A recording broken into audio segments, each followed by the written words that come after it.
In small-town America, some coaches are more than coaches, they're kings. They're untouchable. They're feared. And for 15 years, nobody questioned Coach Rick Donovan. Not the parents, not the players, not the school board. Nobody.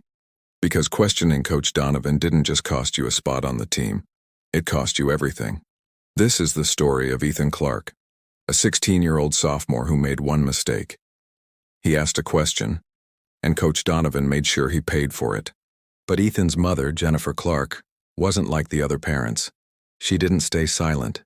She didn't look the other way. She asked questions. And what she found destroyed a dynasty.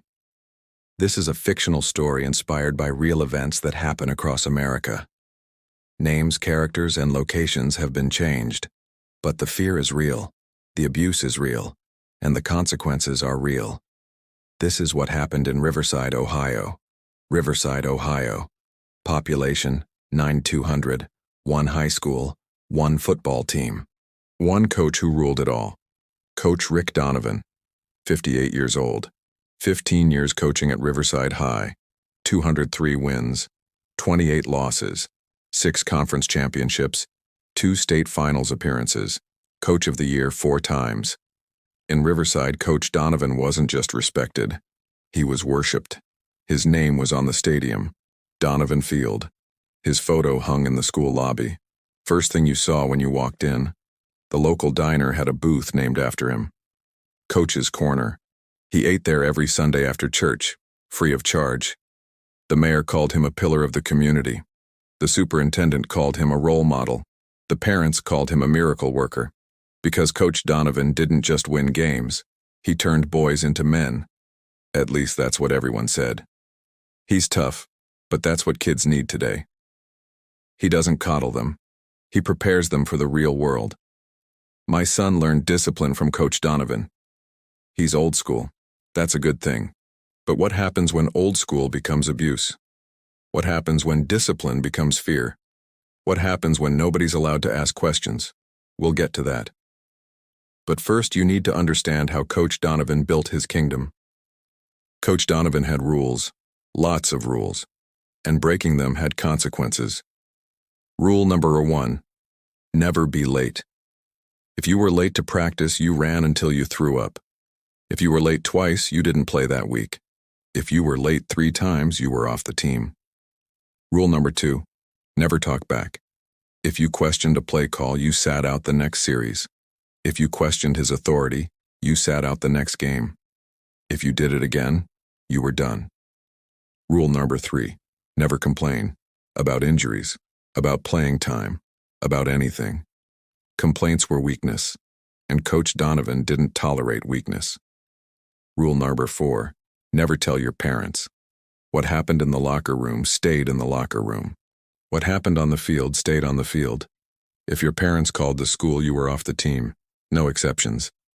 And the players followed the rules, because they were terrified of what would happen if they didn't. Coach Donovan had a system, a hierarchy. The seniors were his enforcers. They kept the younger players in line. They delivered punishments. They made sure nobody stepped out of line. If a freshman complained, the seniors handled it. In the locker room, after practice, away from the cameras. Toughen up. Stop being soft. This is how it works here. And the parents? The parents didn't ask questions, because their sons were winning. Their sons were getting scholarships. Their sons were becoming legends. Who cares if the coach yelled a little? Who cares if practice was brutal? Who cares if some kids quit? That's football. That's life. But some kids didn't quit. Some kids couldn't quit.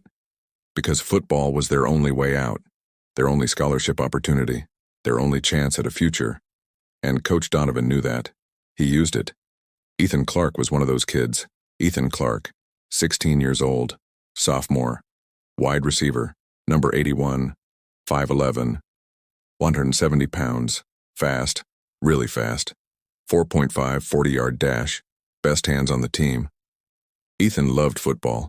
He'd been playing since he was 7, Pop Warner, middle school, now high school. It was all he wanted to do. His father left when he was 9, just walked out one day, never came back. No calls, no letters, no child support. Gone. His mother, Jennifer, worked 2 jobs: waitress at the diner during the day, cashier at the grocery store at night. She worked 60 hours a week just to keep the lights on. Ethan saw how hard she worked. He saw the exhaustion, the stress, the worry. Football was his way of helping. If he could get a scholarship, she wouldn't have to pay for college. She could finally rest. And Ethan was good enough. College scouts had already started watching him. Small schools. Division II, Division III. But it was a start. Coach Donovan told him he had potential. You could be special, Clarke. But you need to toughen up. Stop being so soft. Ethan didn't think he was soft, but he didn't argue. You didn't argue with Coach Donovan. September 14th, 2018, Friday night.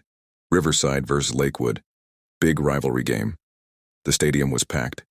5,000 people. The whole town was there. Ethan had a great first half, 4 catches, 87 yards, 1 touchdown.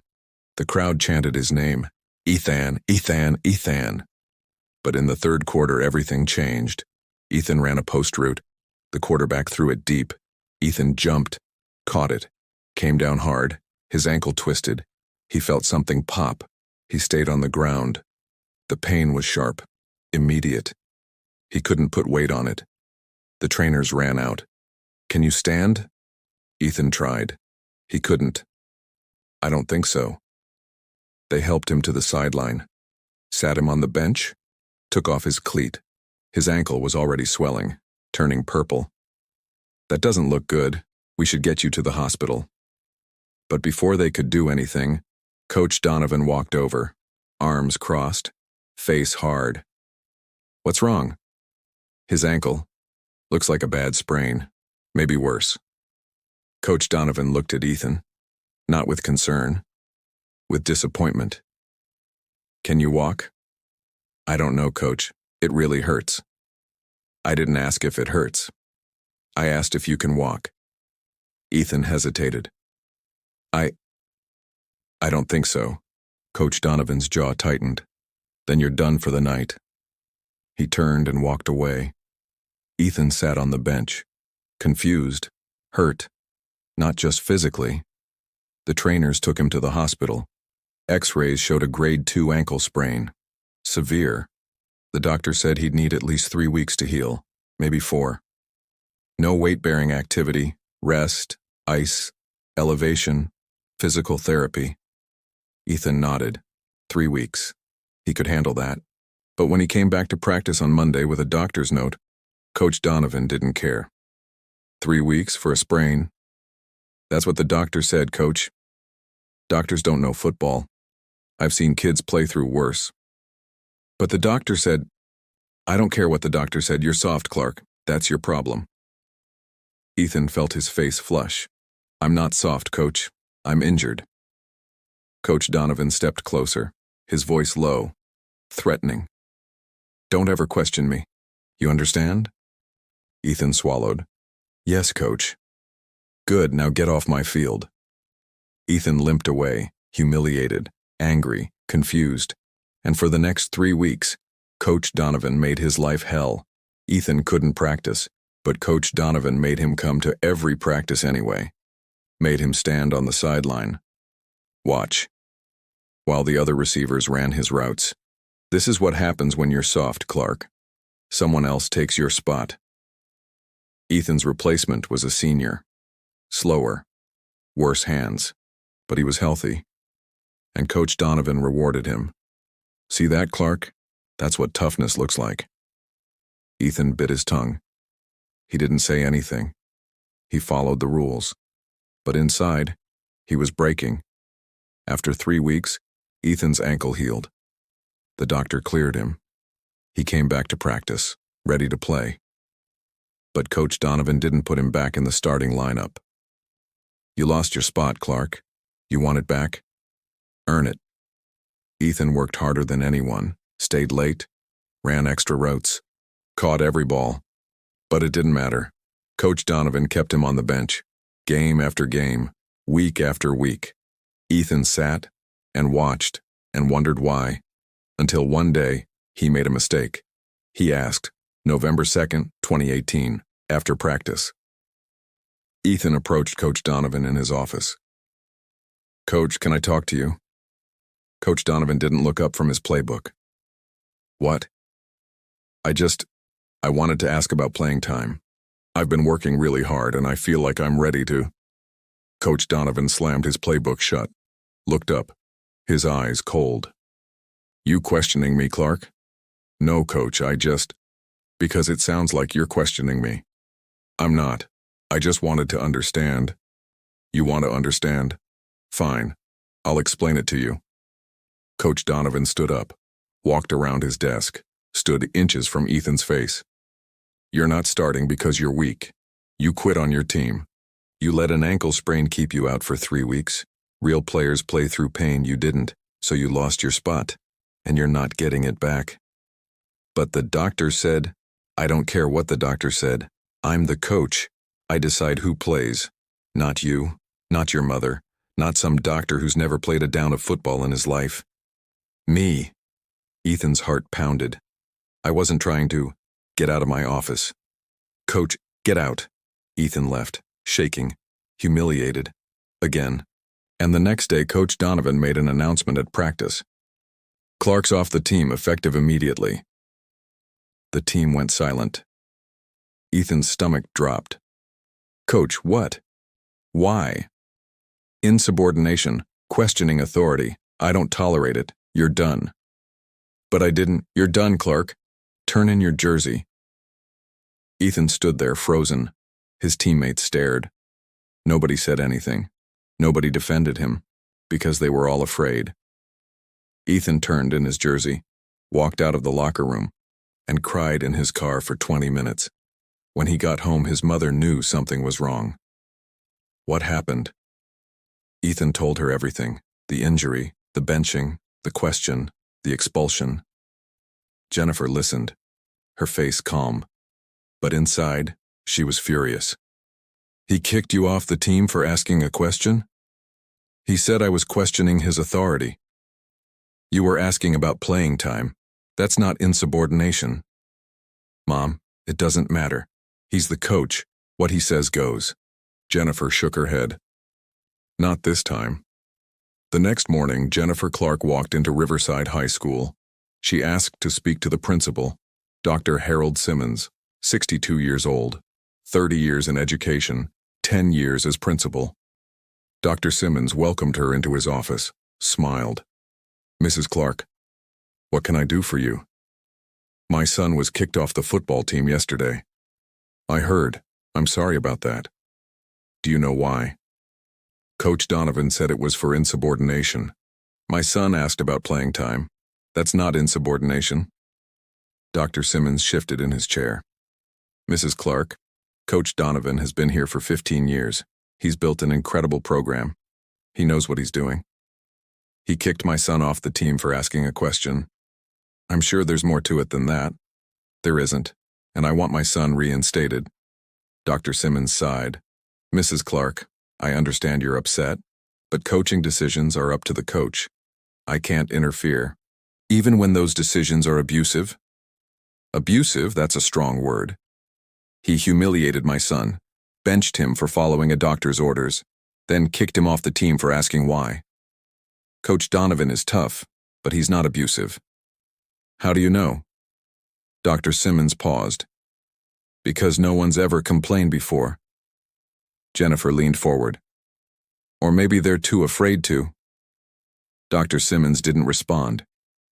Jennifer left the office, but she didn't give up. She started asking questions, talking to other parents, other players, former players, and what she found was horrifying. Over the next 2 weeks, Jennifer interviewed 12 families, 8 current players, 4 former players, and every single one had a story. A freshman who was forced to practice with a concussion. Coach said if I sat out, I'd lose my spot. A sophomore who was verbally abused daily. He called me worthless, pathetic, a waste of space. A junior who was benched for missing practice to attend his grandmother's funeral. Coach said family doesn't come before football.